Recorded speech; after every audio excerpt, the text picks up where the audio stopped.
신앙 생활을 잘하는 사람에게 주시는 축복 가운데 요한 3서 2절에서 세 가지를 날순합니다. 첫째는 영혼의 축복이요, 둘째는 돈사의 축복이요, 셋째는 건강의 축복을 주신다는 것이 하나님의 약속입니다.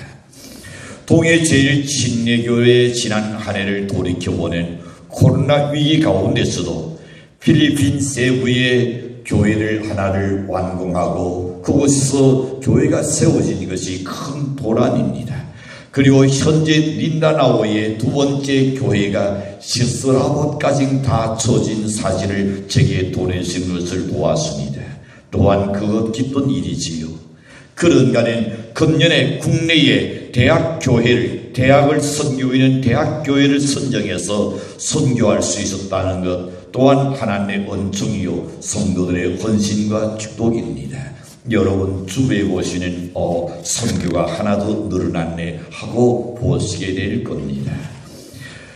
자, 그뿐만이 아닙니다. 작년을 뒤돌아볼 때에 우리 성도들께서 하나님의 복을 받아서 10가정이나 새집을 장만하여 보금자리를 마련했다는 것이 저는 매우 큰 기쁨이었습니다. 금년에도 여러분 진리에 순종하여 놀라운 축복받는 우리 성도들 또한 교회가 되기를 축복합니다. 기독교에서 생활의 복을 말하는 흔히 사람들이 이렇게 말하지요. 기복적인 신앙이라고 비판할 겁니다. 그렇게 말하는 그 사람은 오히려 돈을 더 좋아하는 것을 보게 됩니다. 성경에서는 이 영혼이 잘 되면 네가 본사에 잘 된다 그랬습니다. 그리고 내 육체가 간근해진다는 것이 하나님의 약속입니다.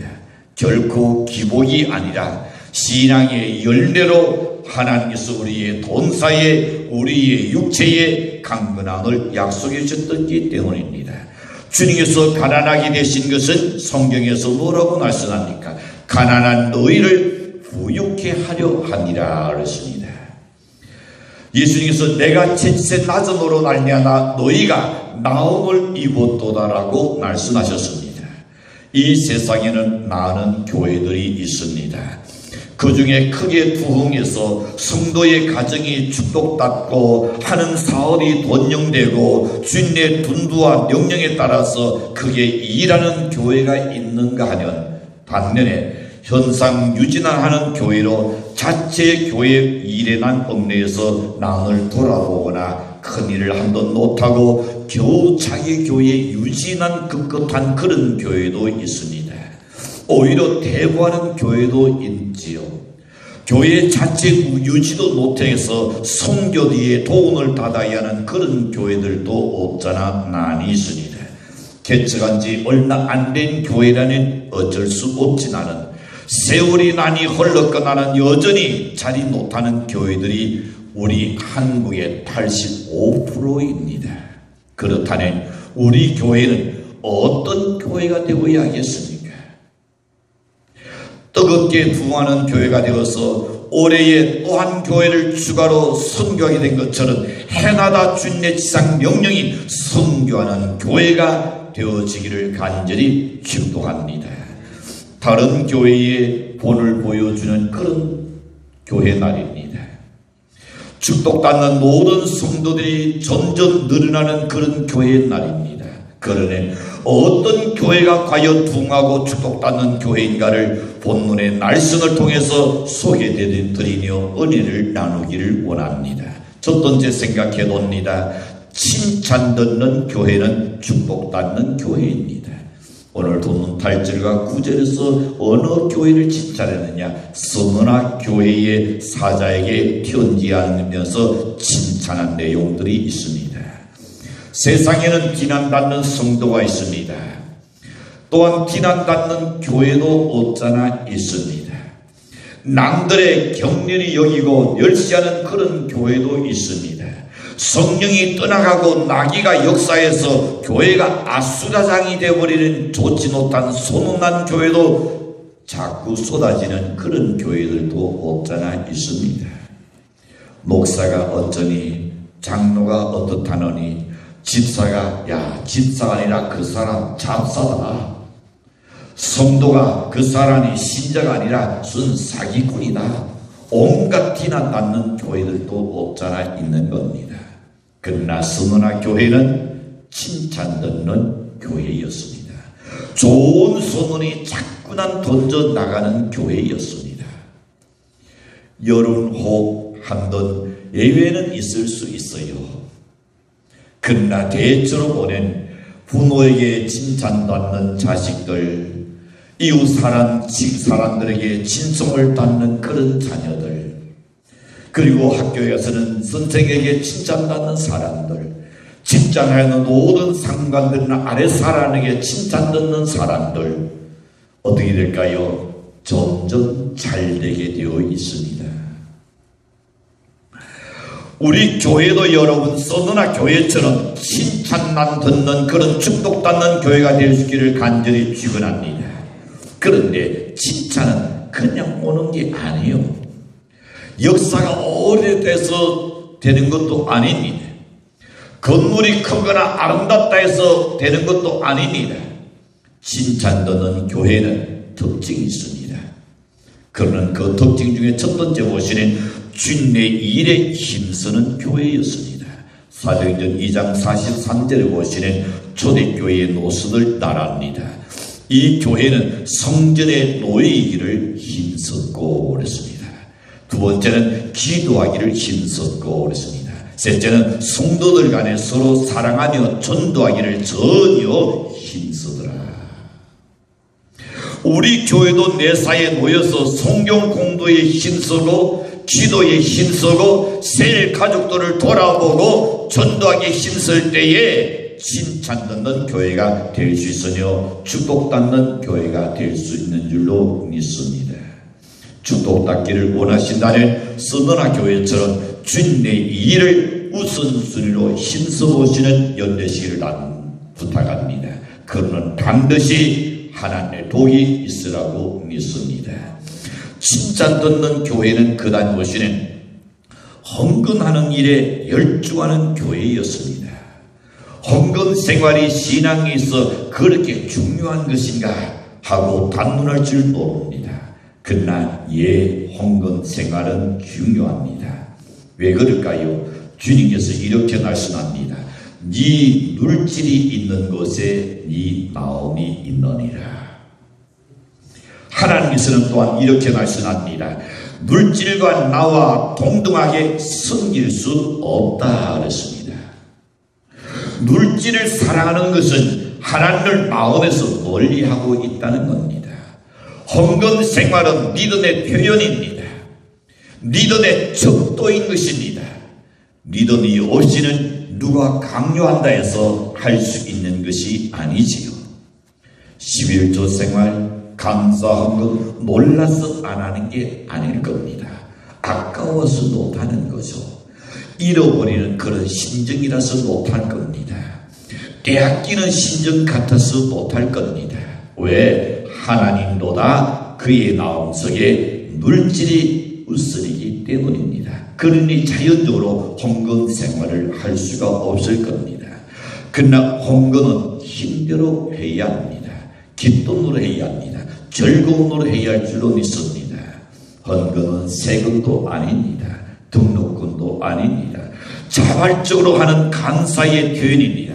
11조도 하나님 앞에 감사하는 마음으로 드리게 되고 우리의 삶 속에 일어난 모든 사건들을 감사하는 마음으로 하나님께 드리는 그 은혜의 표현입니다. 은혜에 대한 보답이지요. 축복받는 그러나 당돌입니다. 축복받는 바로 축복을 거두기 위한 하나의 씨앗입니다. 그러므로 인색함으로나 억지로 하지 말라고 성경은 말씀합니다. 내 힘대로 열심히 함으로 축복받는 성도, 축복받는 교회가 될 수 있기를 간절히 축복합니다. 성경은 이렇게 말씀하셨습니다. 내 심은 대로 거두리라. 세상 사람도 말합니다. 콩 심은데 콩 나고 팥 심은데 팥 난다 그럽니다. 내가 난이 심는 대로 난이 거둘 수밖에 없습니다. 내가 작게 심고 많이 거둘기는 그런 농부는 없는 겁니다. 농부는 자기가 심은 것에 대한 어느 정도 결과가 올 것을 알고 그리고 드리는 것을 봅니다. 우리는 하나님한테 드리는 일에 기쁨과 즐거움이 되어야 하라고 믿습니다. 그 다음에 보시는 주의 종들을 잘 섬기는 교회가 거의 부흥하고 복을 받는 것을 봅니다. 캐나다 토론토시에 보낸 스미스 목사님이 섬기는 교회가 있습니다. 이 교회는 할아버지 목사 때부터 섬기던 교회였습니다. 할아버지 목사님이 세상을 떠나시고 그리고 이제 스미스 목사님이 그곳에서 섬기고 그 아들도 또다시금 신앙하고 목사 돼서 또 파트를 맡아서 일하고 있고 그 손자도 목사 돼가지고 함께 한 교회를 맡아서 섬기고 있습니다. 옛날한 교회 같은 뭐라고 이야기할까요? 가족끼리 다친다고 아마 시비가 많았을 겁니다. 한국 교회라면 어떻을까요? 모든 교회가 그런 것은 아닙니다. 어느 분이 제게 이렇게 물었습니다. 목사님이 목회하고 그리고 그 자녀들이 다시금 소위 세습이라고 말하는 그것에 대해서 부정적인 인상을 가지고 제게 질문이 왔어요. 그도 목사가 되게 질문했어요. 그래서 저는 이렇게 대답을 했습니다. 너는 어찌는 세상이 말하는 세습이라는 단어를 쓰느냐? 그러나 구약에서 말하는 개성이라는 단어를 쓰니 더 아름답지 않겠는가? 그리고 한국 교회를 너가 생각하는 것처럼 뒤집어 보자. 목사님의 가정이 다시금 목회를 이어받았던 그 교회와 오늘 한국교회 제일 첫 번째가 광림교회죠. 그것을 시작해서 쭉 지금 경량교회도 그러고 다 마찬가지입니다. 많은 큰 교회들이 그럽니다. 그 교회와 세습을 나는 하지 않겠다 해서 다른 목사님을 담임 목사로 모셨던 교회가 그 대표적으로 한번 생각해봐라. 정말로 아끼는 전도사였습니다. 그 교회에서 유학을 보냈습니다. 목사님이 지극히 사랑하는 사람이었기에 은퇴하시면서 그 교회의 후임자로 두었습니다. 후임자로 두지 얼마 되지 않아서 그 교회가 세상 개탄에 지금 시달리고 있습니다. 견가리기 시작해버렸습니다. 그리고 그렇지 않는 다른 많은 교회들도 후임자가 들어와서 엄청나게 교회가 지금 교인들이 몸살 앓고 있어요. 그걸 보낸 성경적으로 볼 때에 대를 이어가는 것이 왜 유익한가? 아버지의 다시 말하는 전임자의 모든 목회 철학을 무시하지 않고 그걸 더 업그레이드 해가지고 더 살리려고 애쓰는 것이 후임자들이고, 동시에 그의 자녀가 목회하는 일에 아버지가 할 수 없는 어떤 희생을 치르더라도 그 일을 잘 보필해 주고 싶은 것이 부모의 심정이기 때문에, 그래서 구약대로 개성하는 것이 그것이 나는 성경적이다 라고 이야기 한참 해줬더니 그 목사님이 고개를 끄덕거리며 그럴 것 같네요. 현실을 보니까. 그런데 캐나다 토론토에는 몇 대가 지금 목회하고 있다고요? 4대가 지금 함께 목회하고 있습니다. 그 교회는 주의 종들의 말과 뜻을 하나님의 뜻으로 알고 말없이 순종하면서 주의 종들을 잘 섬기는 교회로 은혜롭고 부흥하는 교회요, 축복받은 교회요, 많은 일을 하고 있는 교회가 되었습니다. 주의 종들을 잘 섬기는 교회는 축복받는 것을 봅니다. 왜? 성경에서 그렇게 약속했습니다. 의인을 대접하는 의인의 상을 받을 것이요, 주의 종을 대접하는 것은 또한 주님께 행한 것이라고 주님 말씀합니다. 주의 종들을 귀히 여기는 교회는 부흥할 수밖에 없고 칭찬 듣는 교회가 될 수밖에 없는 것입니다. 저는 우리 교회에 대해서도 참 대단히 감사하게 생각합니다. 우리 교회도 일대 목사님, 고 이건기 목사님 세상 떠나셨을 때에 그동안 잘 해드린 것이 우리 지당회와 심지어 우리 교단 안에서도 소문이 나고 참 아름다운 교회로 저날로 칭찬 듣게 되는 것이 제가 한 것도 아닌데도 불구하고 제가 나가는 칭찬을 들어요. 참 교회의 아름다움을 참 그리 부러워합니다. 목사로서 은혜로운 성도가 있고 은혜로운 교회를 섬기며 사역하고 있으니 저 또한 대단히 감사하게 생각하는 겁니다. 우리 성도들에게 그리고 주님께 감사하게 여깁니다. 축복받는 교회 두 번째 생각해 보면 10절에서 이렇게 말씀합니다. 죽도록 충성하는 교회는 축복받는 교회입니다. 내가 죽도록 충성하라. 그리하면 네가 충성하면 내가 죽는 순간까지 힘을 다하고 정성을 다하여 그리하면 내가 생명의 관을 내게 주리라. 서너나 교회는 주의 일에 충성하되 죽도록 충성하는 교회였습니다. 작은 일도 큰 일처럼 충성했습니다. 불행한 일을 당해도 그들은 충성했습니다. 뒷땅을 닫아도 충성했습니다. 나는 어려운 가운데서도 교회를 섬겼던 사람들입니다. 그 결과로 생명의 멸류관을 닫을 것을 하나님이 약속했습니다. 충성하라는 말씀은 세 가지로 우리가 생각할 수 있습니다. 첫 번째는 진리를 알고 그대로 지키라는 말입니다. 두 번째는 직책 다수의 힘을 다하라. 자기의 직무에 힘을 다해야 합니다. 세 번째는 절개를 지키라는 뜻입니다. 우리는 그렇다면 무슨 일에 충성해야 할까요? 첫째는 기독교인의 삶에 충성해야 합니다. 여러분은 세상 사람이 아닙니다. 그리스도를 믿고 있는 그리스도인입니다. 그리스도인으로서 여러분이 세상에 나가서 직장 생활합니다. 사회 생활합니다. 그 가운데 있으면서도 그들과 우리는 구별되어야 한다는 것입니다. 때로는 구별되게 살면 좋지 않는 소리도 들을 겁니다. 야, 너는 별실없다든지 너는 별종이라든지 야, 너같이 그렇게 살아서 어떻게 세상을 살려고 하든지 또 여러가지 말을 들을 겁니다. 그렇지 않은 우리는 그리스도인이기 때문에 그리스도인으로서의 지켜야 할 사회의 규범을 잘 지켜나가서 사회에 주어진 일에 충성해야 합니다. 자기의 주어진 일에 눈치만 보고 깨를 피우고 그들만 들면 안 된다는 말입니다. 내게 맡은 사회 직장에 그 일에 내가 충성을 해야 합니다. 두 번째는 교회 예배 출석에 충성해야 합니다. 교회 예배는 하나님께 드리는 일입니다. 아주 귀한 시간입니다. 이 날을 일컬어서 복 받는 날이라 복을 주는 날이라 그랬습니다. 그런데 우리는 한 주간 한 주간 나와서 하나님의 복을 받고 그리고 살아가야 합니다.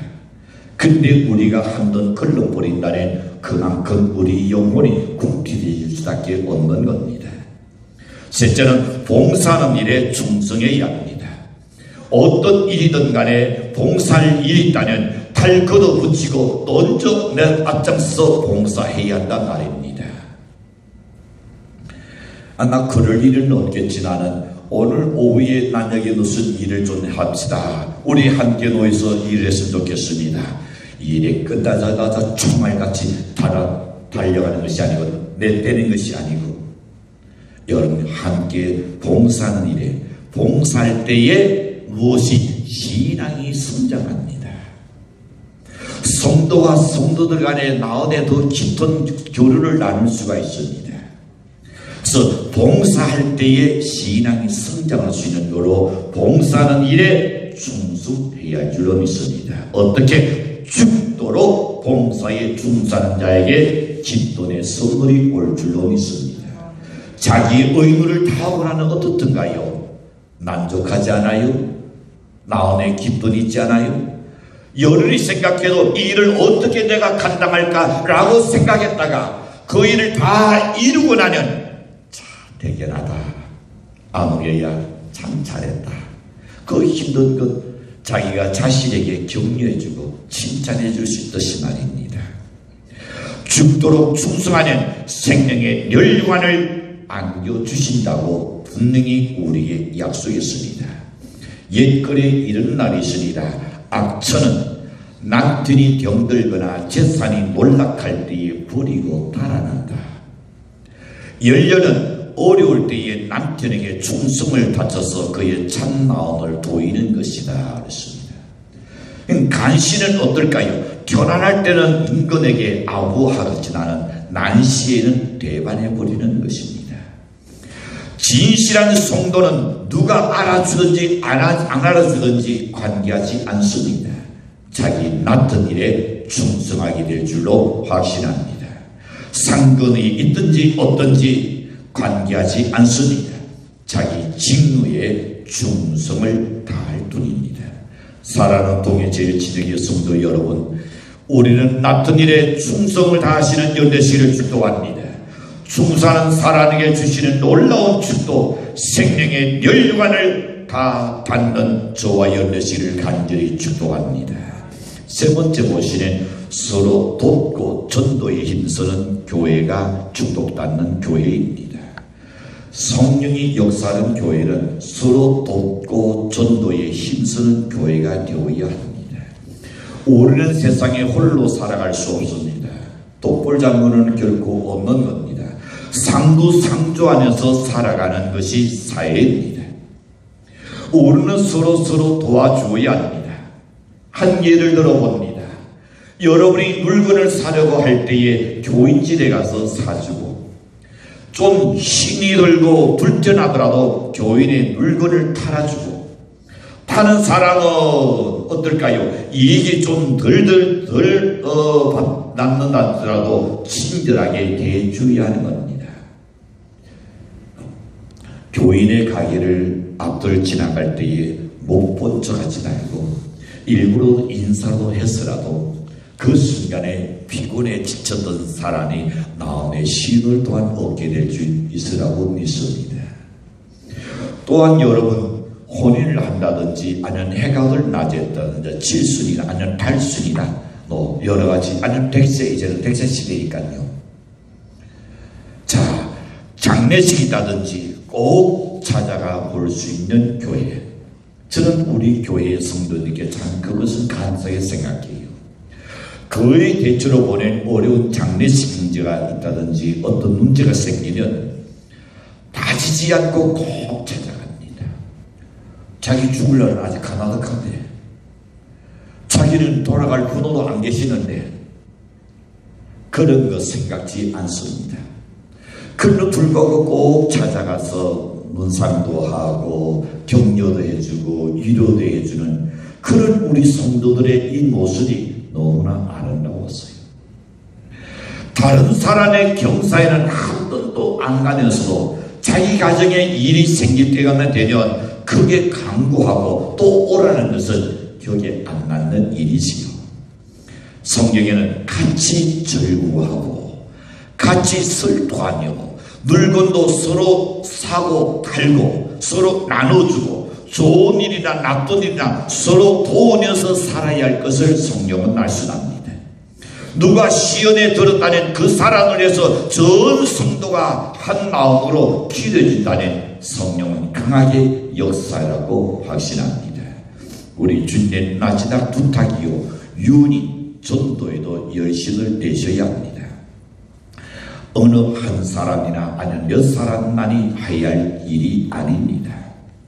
성경에서는 오직 너에게 성령이 임하면 너희가 권능을 따라 예루살렘과 유대와 사마리아와 땅끝까지 이르러 내 증인이 되라고 주님 말씀하셨습니다.